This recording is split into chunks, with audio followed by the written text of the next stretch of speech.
안녕하세요. 저는 인천에서 직장 생활만 20년 넘게 하다가 인천의 집값이 엄청나게 오르면서 빨리 집을 팔고 다니던 직장까지 그만두고 귀농하게 된 40대 여자입니다. 남편과 맞벌이로 20년 넘게 일을 하다 보니 인천에서 제법 괜찮은 아파트를 매매하게 됐는데 그 아파트가 5년 만에 가격이 2배가 됐어요. 정말 믿기 힘들 정도로 재산이 빠르게 불어난 것이죠. 게다가 저희 부부는 주식 투자에 관심이 많았는데 이 시기에 주식 투자까지 대박이 나버렸습니다. 그래서 졸지에 어마어마한 재산을 가지게 되면서 늘 꿈꾸던 시골 생활을 본격적으로 시작하게 됐습니다. 이렇게 시골 생활을 시작한 지는 이제 1년도 되지 않았고 도시와는 그렇게 멀지 않은 지역이라서 그런지 지금까지 살면서 불편하다고 생각한 부분은 전혀 없었습니다. 차로 1시간 정도 가면 커다란 마트도 있고 병원도 있습니다. 하지만 이곳은 분명한 시골이지요. 항상 시골 생활을 꿈꿔왔지만 막상 생활을 시작해보니 하루 종일 너무 지루하기도 하고 처음에는 적응을 못하겠더라고요. 그래서 괜히 남편에게 너무 일찍 귀농한 게 아니냐며 투덜대기도 했네요.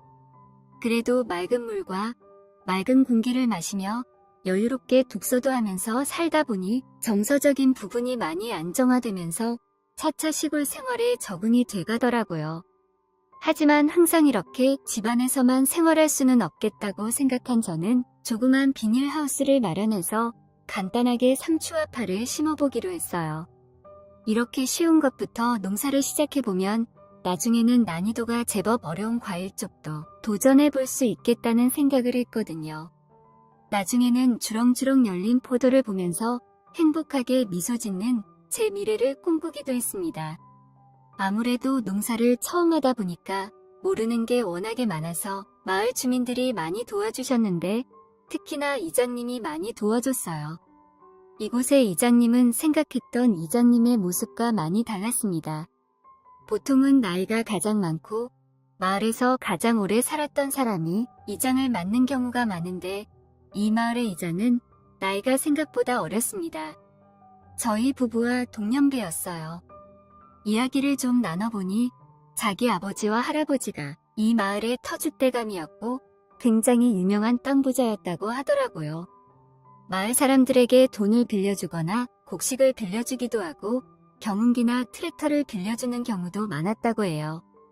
그래서 마을 사람들은 이 이장님의 할아버지와 아버지에게 굉장히 마음의 빚을 많이 지고 있었고 워낙에 막강한 파워를 가지고 있음과 동시에 돈도 많고 땅도 많으니 자연스럽게 그의 아들이 어린 나이임에도 불구하고 마을 이장이 된 것이죠.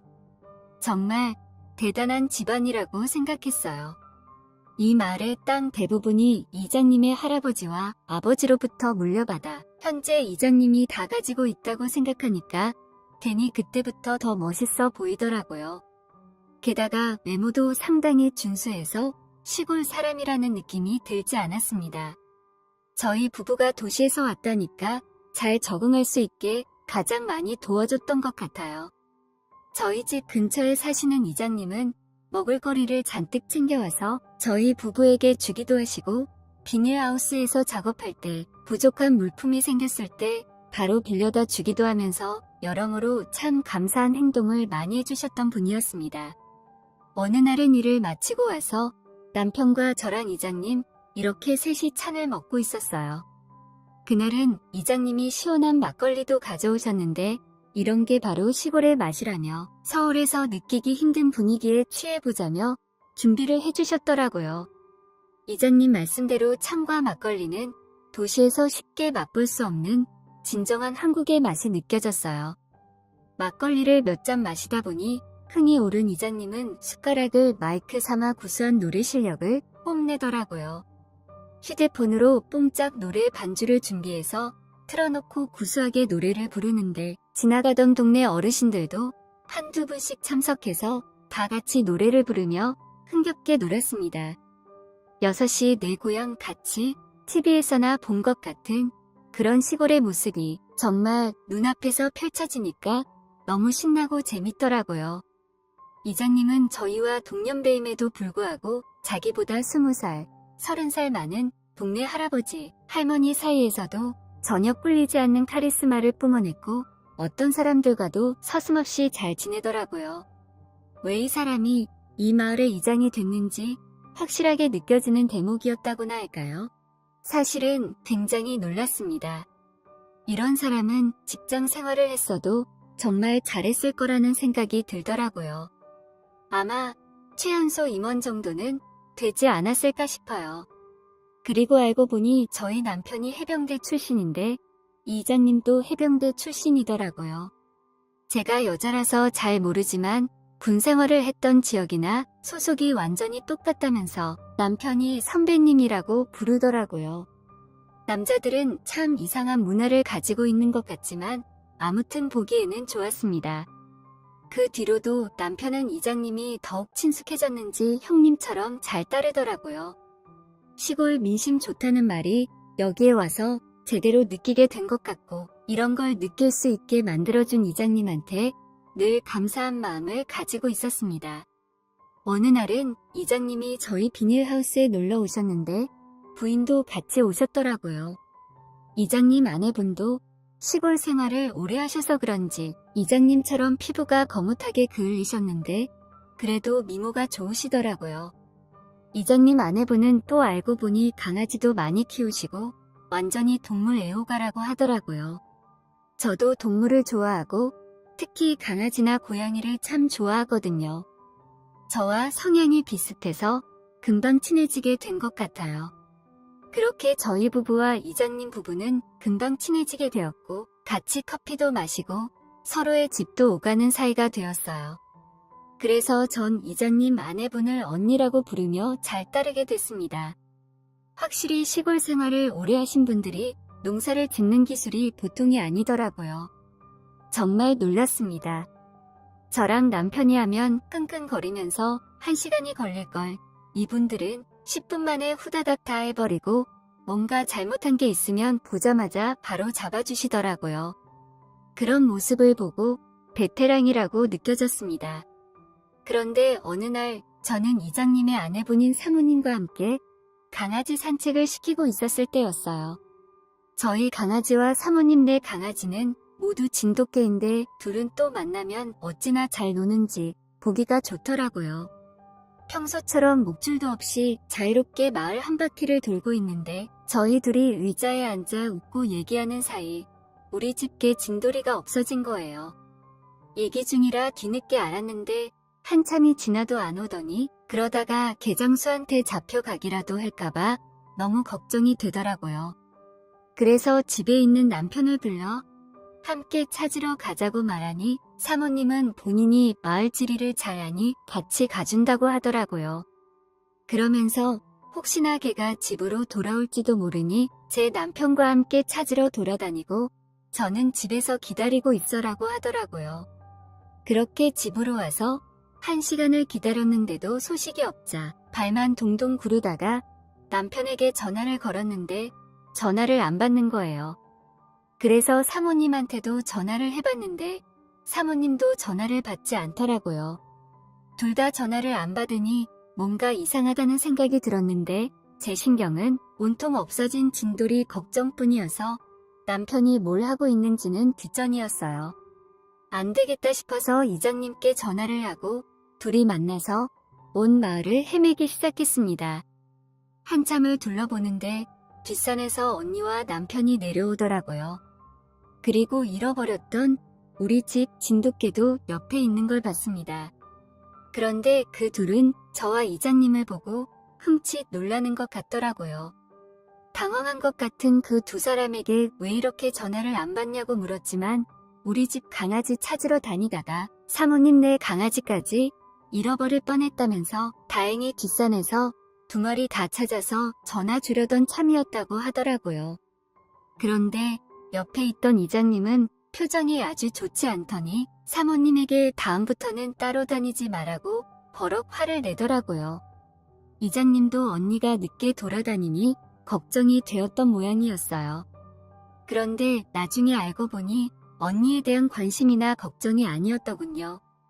사모님은 겉보기와 다르게 아주 문제가 많은 여자였어요. 그리고 며칠 뒤에 사모님과 관련된 문제가 터져버렸죠. 남편하고 비닐하우스에 가서 상추를 따기로 한 날이었는데 남편이 갑자기 친구네 아들이 결혼을 한다면서 결혼식장에 가봐야겠다고 하더라고요. 간만에 도시로 나가서 친구들을 만나는 거니까 외박을 하고 올지도 모른다는 말을 했어요. 그래서 저는 조심히 갔다 오라고 말하며 남편을 보내줬습니다. 그렇게 혼자 열심히 상추를 따고 있는데 면적이 넓다 보니 혼자서는 조금 벅차더라고요. 더운 날씨도 아니었는데 땀이 미친 듯이 쏟아지기 시작했고 때마침 마을 순찰을 하던 이장님을 만나서 본인이 도와주겠다고 말을 걸어왔습니다. 그래서 이장님과 이런저런 이야기를 나누면서 일을 했고 사모님은 친구 장례식이 있다면서 도시로 나갔다고 하더라고요. 제 남편도 방금 결혼식에 간다고 외박까지 하고 올 수도 있다고 집을 나갔다고 했습니다. 순간 저희 둘은 눈이 마주쳤고 안 좋은 예감이 들어 잠시 동안 적막함이 흘렀습니다. 그때 강아지 찾으러 둘이서 다닐 때부터 이장님은 수상했다고 하더라고요. 예전에도 사모님이 다른 남자랑 눈이 맞아서 한번 들킨 적이 있었는데 그때부터 아주 불안해서 못 살겠다고 하더라고요. 안 그렇게 생겨가지고는 남자한테 관심이 아주 많다면서 아니길 바라야겠지만 혹시나 모른다는 생각이 들었어요. 설령 둘이 마음이 맞았다 해도 그 둘을 못 만나게 해서 억지로 갈라놓는다고 생각하니 그것도 기분이 참 안 좋더라고요. 자기들이 무슨 견우와 직녀도 아니고 괜히 짜증도 나고 허탈함이 들더라고요. 그런데 그때 이장님은 오히려 잘 됐다고 하더라고요. 그러면서 저를 마음에 품고 있었는데 자기 죄책감이 덜해지는 것 같다고 했어요. 저는 순간 귀를 의심했는데 저를 쳐다보지 못하고 고백하는 이장님 표정에서 진심을 느낄 수 있었어요. 저는 이장님에게 그래도 그러면 안 되는 거 아니냐며 이야기를 하자 내 아내랑 당신 남편은 바람이 났는데 우리라고 못할 게 뭐가 있겠냐고 말을 하더라고요. 그 말을 듣고 남편 생각을 하니 괜히 괘씸한 생각이 들었어요. 그리고 이장님이 안쓰러워 보였고 저를 좋아한다고 하니 갑자기 두근거리는 것이 저도 이장님께 호감이 있었나 보더라고요.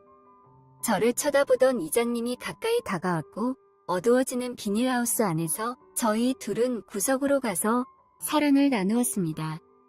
얼떨결이었지만 저도 받아들이게 된 거예요. 이장님은 튼실한 몸만큼이나 정말 엄청난 힘을 가지고 계시더라고요. 정말이지 제 엉덩이에 멍이 생긴 기분이 들었습니다. 그 정도로 파워가 엄청났어요. 이러다가 잡고 있는 비닐하우스가 찢어지면 어쩌지? 걱정이 들 정도였습니다. 이장님은 저를 마음껏 가지고 놀더니 저희 둘은 녹초가 되어서 그만 주저앉고 말았어요. 그렇게 이장님과 행복한 시간을 보내고 집으로 갔는데 결혼 후에 누군가를 만난 게 처음이기도 하고 이장님의 힘이 어찌나 강하던지 자꾸 온몸이 떨렸어요. 이렇게 온몸이 부르르 떨리는 것이 남편에 대한 복수심 때문이었는지 아니면 이장님을 정말 좋아해서 그런 건지 헷갈리더라고요. 괜히 남편 생각하니 또 짜증이 올라왔습니다. 하지만 이장님과 저도 이제는 떳떳하지 않은 사이가 되었고 확실한 증거를 잡을 때까지 조용히 기다려야겠다고 마음먹었어요. 그리고 얼마 뒤 저는 오랜만에 친구를 만난다고 말하고 서울로 올라가는 척했고 이장님은 지인이 놀러 왔다고 해서 술자리를 간다고 거짓말을 하고 둘이 만났어요. 그리고 몰래 각자의 배우자를 미행했습니다. 그 둘은 잠시 후 밖에서 만나 주변 이웃들이 있는지 살핀 뒤 저희 집으로 들어가더라고요. 아주 만나자마자 껴안고 애정 행각을 벌이는 모습을 보니 손이 부들부들 떨렸습니다. 저희 둘이 보고 있는지는 꿈에도 몰랐을 거예요. 잠시 뒤 이장님이 문을 발로 차고 들어갔고 그 둘은 옷을 벗은 상태로 미안하다는 말만 하고 있더라고요. 막상 현실을 직시하니 눈물도 나질 않고 아무 말도 나오질 않았어요. 이장님은 당장 집에서 나가라는 딱 한마디만 하고는 그 뒤로 더 이상 아무 말도 하지 않았습니다. 정말 카리스마 있더라고요. 그 둘을 남기고 저희 둘은 이장님 차를 타고 머리를 식히러 드라이브를 하러 갔습니다. 아무 말 없이 외곽을 돌다가 이장님이 슈퍼겁소를 가리켰고 저는 알겠다고 고개를 끄덕였습니다. 그리고는 또 한 번 엉덩이에 멍이 들 때까지 사랑을 나눴죠. 저도 점점 이장님에게 중독되어 가고 있다는 걸 느낄 수 있었어요. 그 두 사람은 아직 저와 이장님 관계를 몰라요. 지금 이혼을 해야 하는지 아니면 용서해주고 몰래 이장님과 이 만남을 계속할지 고민 중입니다. 이장님은 사모님이 바람피운 게 두 번째이고 애들도 다 커서 이혼해도 상관없다는데 저는 아직 학생인 애들 생각에 고민이 되더라고요. 남편에 대한 증오가 사라지진 않을 것 같고 그걸 이장님이라는 사람을 통해서 해소한 것 같긴 한데 이러다가 저도 나중에 허무함이 커질까 두렵기도 하고 아니면 이장님과 정이 들어 진심으로 사랑하면 어쩌나 걱정이 되기도 하네요. 시골에 내려온 지 1년도 안 돼서 이런 일들이 생기니까 머리가 참 아픕니다. 저는 어떻게 해야 할까요?